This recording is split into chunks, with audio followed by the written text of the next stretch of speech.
بسم اللہ الرحمن الرحیم۔ جناب امیر المومنین کی خاموشی کی وجہ۔ نہج البلاغہ کا خطبہ نمبر 4 جناب امیر علیہ السلام نے 4 جملوں میں اہل بیت کی وہ عظمت بیان کی ہے کہ اگر ان 4 جملوں پہ ہی اہل بیت کی عظمت کے لیے اکتفا کیا جائے تو یہ جملے کافی ہیں۔ جناب امیر علیہ السلام فرماتے ہیں بِنَحْتَدَيْتُمْ فِي الظَّلْمَاءِ، ہماری وجہ سے تم نے گمراہی کے اندھیریوں میں ہدایت کی روشنی پائی۔ دیکھیے دعا مانگتے رہیے اہدنا الصراط المستقیم، لیکن یاد رکھیے جناب امیر علیہ السلام فرماتے ہیں وہ ذریعہ جو امام بن کے ہم ہدایت کی طرف لے جاتے ہیں، کتاب خدا، کتاب ہدایت، اور ہم اس کتاب خدا کو عملی طور پر دکھانے والے۔ بِنَحْتَدَيْتُمْ فِي الظَّلْمَاءِ، جب اندھیریاں تھیں، گمراہیاں تھیں، ظلمتیں تھیں، تو ہم نے آپ کو ان سے نکالا۔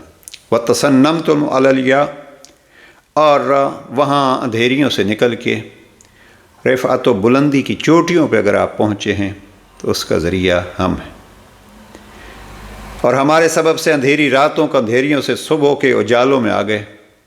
زمانے میں آپ کچھ بھی نہیں تھے اور اب سب کچھ بن گئے ہیں، یہ ہمارے ذریعے سے۔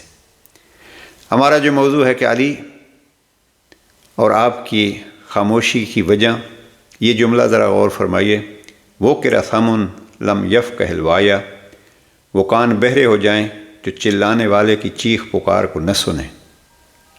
وہ جناب امیر علیہ السلام فرماتے ہیں میں تو چیخ پکار کے آپ کو مدد کے لیے پکار رہا ہوں، لیکن آپ سنتے نہیں ہیں۔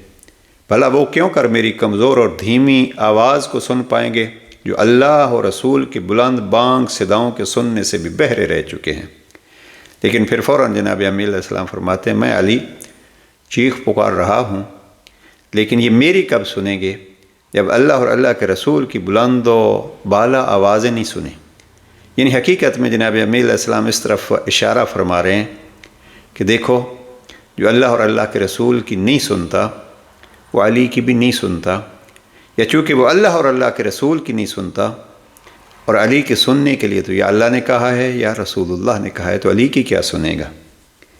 ان دلوں کو سکون و قرار نصیب ہو جن سے خوف خدا کی دھڑکنیں الگ نہیں ہوتیں۔ پھر اپنوں کے لیے دعا کا جملہ فرمایا کہ وہ دل سکون سے رہیں جو خوف خدا میں مشغول رہتے۔ میں تم سے ہمیشہ عذر و بے وفائی کے نتائج کا منتظر رہا۔ شارحین نہج البلاغہ کہتے ہیں کہ یہ جنگ جمل کے بعد جناب امیر المومنین کا خطبہ تھا، اور بالخصوص زبیر و طلحہ کے مارے جانے کے بعد کا خطبہ ہے۔ جناب امیر علیہ السلام گویا ان کو خطاب کر رہے ہیں۔ بعض شارحین نے یہ کہا کہ یہ کلی طور پر امام نے اپنے مخالفین کو خطاب کیا ہے، دونوں جمع بھی ہو سکتے ہیں۔ امام فرماتے ہیں میں تم سے ہمیشہ غدر و بے وفائی ہی کے نتائج کا منتظر رہا، اور فریب خوردہ لوگوں کے سے رنگ ڈھنگ کے ساتھ تمہیں بھانپ لیا تھا۔ اگرچہ دین کی نقاب نے مجھ کو تم سے چھپائے رکھا، لیکن میری نیت کے صدق و صفا نے تمہاری صورتیں مجھے دکھا دی تھیں۔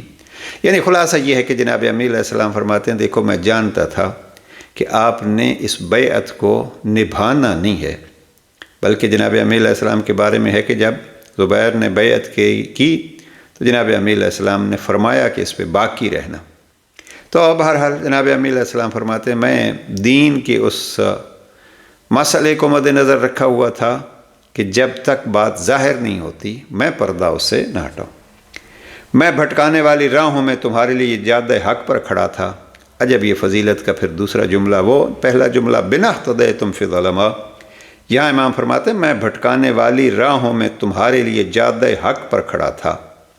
اقمت لکم علی سنن الحق فی جواد المضلہ، یہاں یعنی جہاں آپ کو بھٹکنے کی اور گمراہ ہونے کی نوبت تھی وہاں بھی میں علی آپ کو وہاں سے بچا لے آیا۔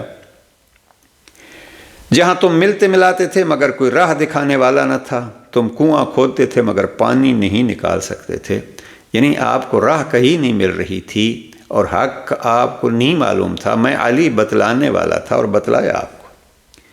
پھر جناب امیر علیہ السلام اپنی خاموشی کے بارے میں فرماتے ہیں آج میں نے اپنی اس خاموش زبان کو جس میں بڑی بیان کی قوت ہے دو جملے جناب امی علیہ السلام کے بڑے اہم ہیں. یہاں امام فرماتے ہیں جس زبان میں بڑی بات کرنے کی قوت ہے، گویائی کی قوت ہے. ایک جگہ پہ جناب امی علیہ السلام خطبہ 230 میں فرماتے ہیں ہم کلام کے امیر ہیں. تو اب یہ بیان اور وہاں کلام، جناب امی علیہ السلام فرماتے ہیں آج یہ گویا ہوا ہے. یعنی جناب امی علیہ السلام چپ تھے ابھی تک. جب سے مجھے حق دکھایا گیا ہے، اور پھر اپنے فضائل شروع کیے، جب سے مجھے حق دکھایا گیا ہے میں نے کبھی اس میں شک و شبہ نہیں کیا. یہ فقط علی ہی کہہ سکتے ہیں.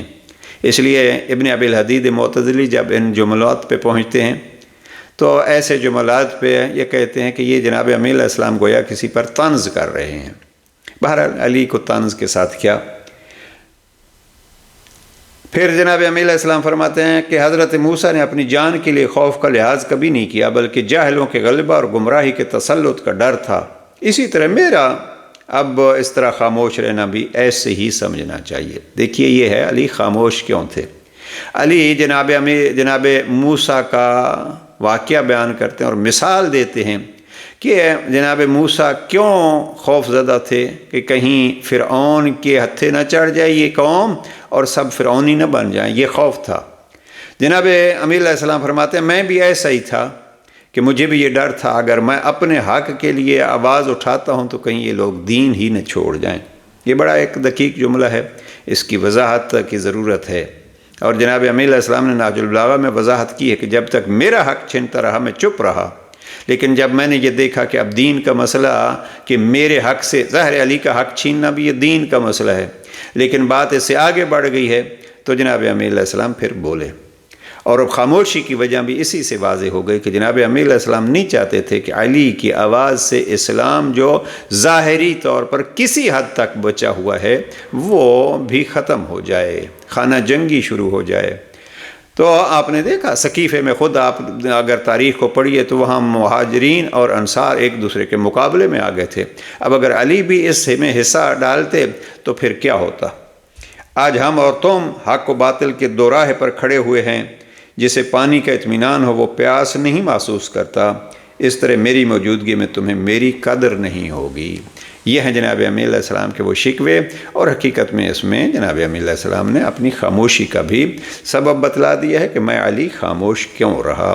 یہ چھوٹا سا خطبہ تھا. ہم باقی خطبہ 1 اور 2 3 کو یہ کوشش کر رہے ہیں لائیو میں اور تھوڑے تفصیل سے بیان کریں. یہاں ہم نے اس خطبے کے مختصر ہونے کی وجہ سے اس کو اس ریکارڈنگ میں پیش کر دیا ہے، اور دعا کرتے ہیں کہ علی علیہ السلام کے ان درد بھرے جملوں کو ہمیں اللہ کی ذات سمجھنے کی توفیق نصیب فرمائے. اور اگر دین کو چپ کی ضرورت ہو تو علی چپ رہ کے دین کی حفاظت کرتے ہیں. اگر دین کو تلوار کی ضرورت ہو تو علی اپنے آپ کو اس میدان کارزار میں یوں گم کر دیتے ہیں جیسے علی بس اسی لیے پیدا ہوئے تھے. تو اللہ کی ذات ہمیں بھی دین کی حفاظت کی توفیق نصیب فرمائے. والسلام علیکم ورحمۃ اللہ.